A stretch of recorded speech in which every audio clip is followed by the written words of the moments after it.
Welcome to YOUCANIC. Today here on YOUCANIC we have a 2015 Ford Focus.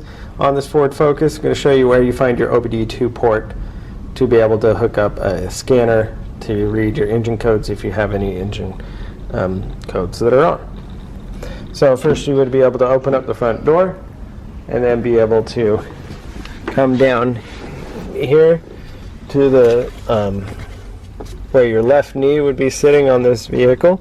On the left side we have this little cover, and it even tells us OBD.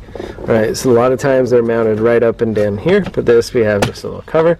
Pull that cover down, and that's where you would connect your OBD-II connector to be able to read your engine codes.